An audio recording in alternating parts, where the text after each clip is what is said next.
What's good, YouTube? Storm here, coming at you guys with another video today. Today I'm going to be bringing you my recap of my experience at the Nationals, as well at the North American Nationals, as well as talking about the event itself and why Goukis won.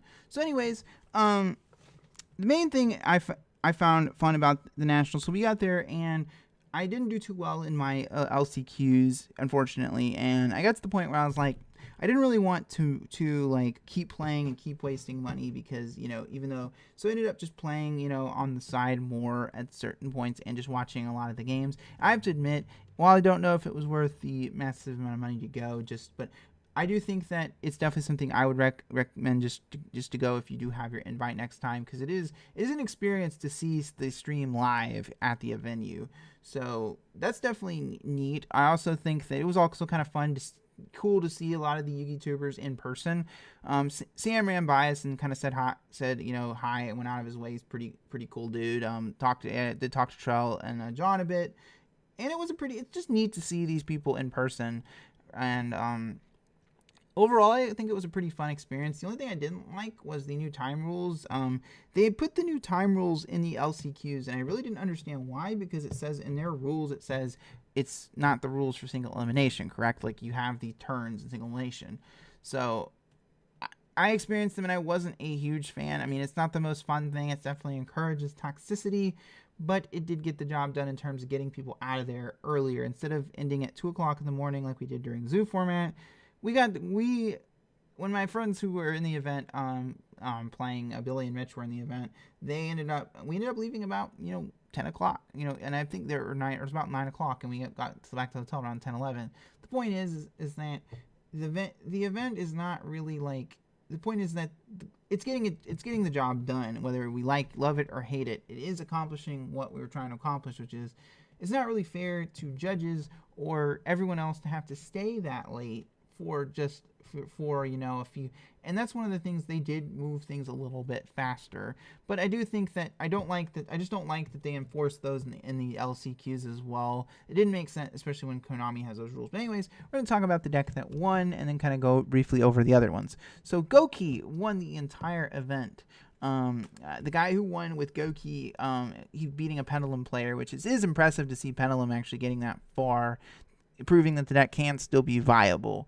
Goukis, however, back to Goukis, there were a few interesting decks coming out of the event. People were playing a Neo-Spacian Aqua Dolphin, if you're unfamiliar with what it does. It's a level 3 warrior, so it works with Invoker. But the main thing it does, you discard a card to look at your opponent's hand, and if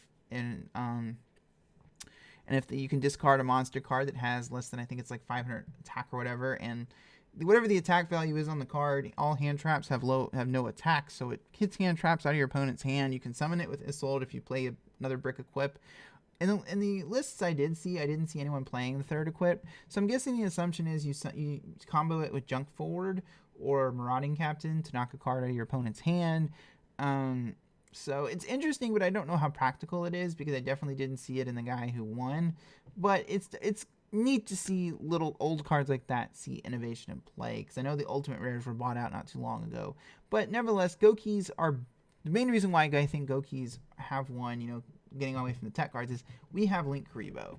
That card makes such a big difference for Goukis, for us North American TCG players, because you can't really consistently end on a double mermaid board, and that's kind of how you want to make the extra link.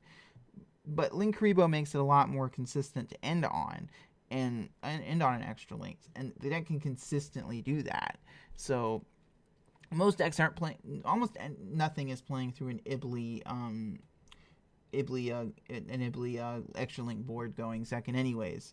And the deck is super consistent. Definitely could be warranting to see we could see some of the powerful links the deck has hit on the next ban list. No, nevertheless, it is very impressive. But the other interesting thing is there were less builds playing Sky Striker than playing not playing Sky Striker. That means you can't play the deck pure, or just play 3 Hornet Drones instead. And I noticed there were a few deck profiles I see just playing Hornet Drones. My buddy was playing Hornet Drones. The only issue is that Hornet Drones conflicts with Junk Forward, which is one of the best cards in your deck. So it's definitely something that I would consider. You don't need Sky Striker and Goukis for Goukis to be good. That's one of the main things I took away. Goukis took 24 out of the 64 slots, so a pretty good chunk, about 2/3. So the other deck that you saw a lot of play, I think we all expected this, was Trickstar Sky Striker. This deck took another huge chunk, about 27 out of the 64 slots. So total, they took most. Goukis and Trickstar Sky Striker took most of the top cut. However, there were a few builds. About 8 of them were playing a small Mech Knight engine. It's like 2 purple Nightfall, 1 blue sky, and 1 indigo.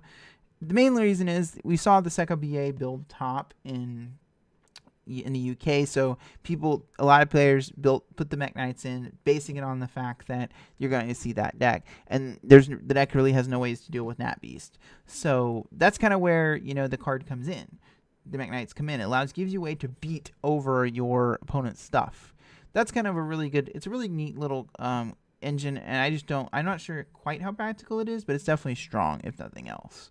So overall, I would say it's a pretty decent it's definitely a decent little deck, and it definitely benefits from the new time rules more than anything else, because once you know it's low on time, you're going into game 3, you can simply kind of slow things down a bit, maybe when you're siding. Then when it gets about to minute, you can summon Lycoris and burn your opponent, and they really can't do anything about it. It's definitely not fun, definitely not the most, and it's definitely a deck I think we are going to see some hits on the next ban list, because it's not a super fair deck by any stretch of the imagination. So some of the kind of outside, the interesting thing is that pure Sky Striker in the North America is a rogue deck, which is incredible. But the pure Sky Strikers tend to be better when you get into top cut matches. But the problem that it has such an awful time against Goukis. The deck has strengths, but it can be so kind of underwhelming in terms of what it does and linear in design.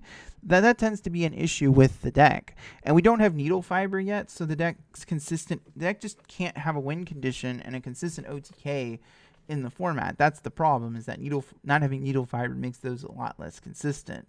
So I think that in the Euros we'll definitely see more pure Sky Striker, because they don't have Link Karibo, and the deck is still pretty strong, with things like multi-roll, resetting all your stuff to things like Afterburner, jamming waves, and Widow Anchor.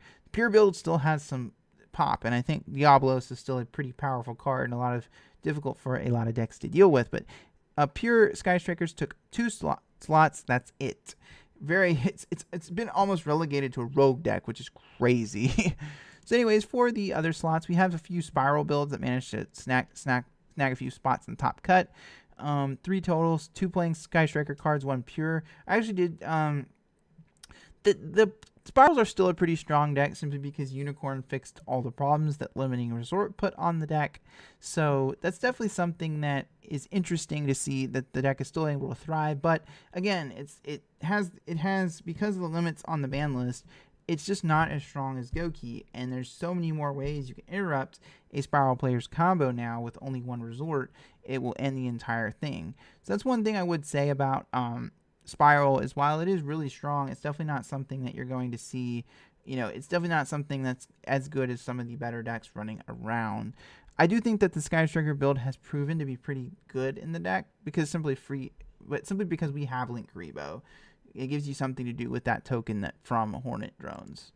So the next deck on the list, as we mentioned earlier, it was even got to the finals with Pendulums. Pendulums are still proving to be hanging around despite the loss of Astrograph. I saw tons of different things people were testing with things like Nightmare Griffin, and the deck can still do some crazy Link shenanigans when it does go off. But the basic premise of every Pendulum deck is you're putting your eggs in that basket that is Electromite. You're going to, as I learned, it can be problems when your opponent stops it, and it is still a pretty dang strong deck. It can get to the finals of a Nats. It is still pretty good.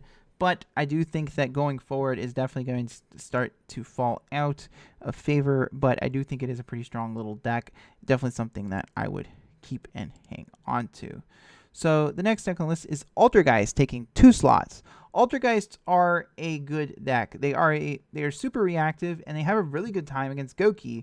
But their best matchup is Goukis, because Altergeist are one of those matchups the deck's always going to have problems against. The deck is super reactive. Multi-Faker is an incredible card, but the issue the deck has, it is a deck built around traps. So naturally, it is going to have issues going second into a board.